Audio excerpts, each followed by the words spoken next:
After her father's death, Anju discovered that he made significant investments in the stock market and mutual funds. Anju, the only daughter of her parents, has been struggling for 6 months to claim these investments but has not yet succeeded. To provide relief to individuals like Anju, the market regulator Sebi is planning to implement new rules in the industry. Now, Sebi has prepared a system to transfer a deceased investor's shares to nominees or family members. This mechanism will be implemented from the new year, that is 2024. After the rules come into effect, family members can easily claim the money invested in mutual funds and the stock market in case of the investor's death. Now, currently, to claim the balance amount of mutual funds, shares and dividends after an investor's death, the nominee needs around a dozen documents. These documents are verified at various levels. If a person has investments in 4 mutual fund companies, the nominee needs to file separate claims for each mutual fund. Similarly, if there are more than one demat account, a separate procedure needs to be followed for the shares held in each demat account. This process can often take more than a year to complete. Now, what is the new system?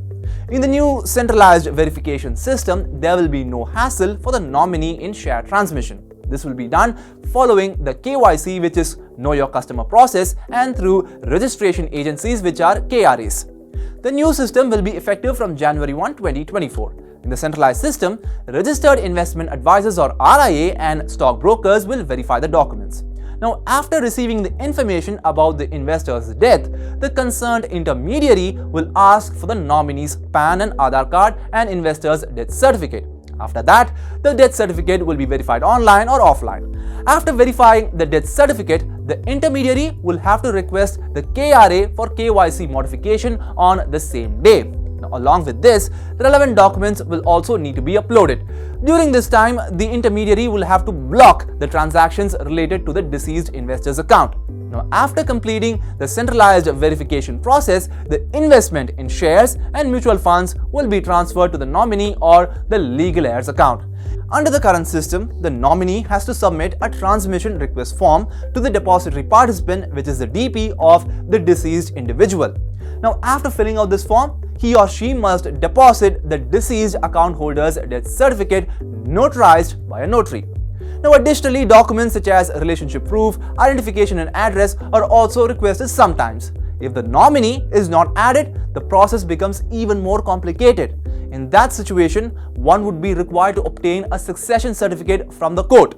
The new rules will simplify the process and relieve investors of all these hassles. Now, how will it be beneficial? That's an interesting question.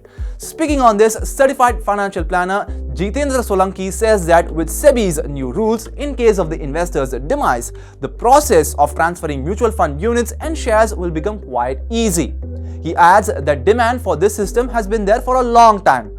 Until now, in case of the investor's death, different mutual fund companies and companies facilitating the demat account had to follow different processes.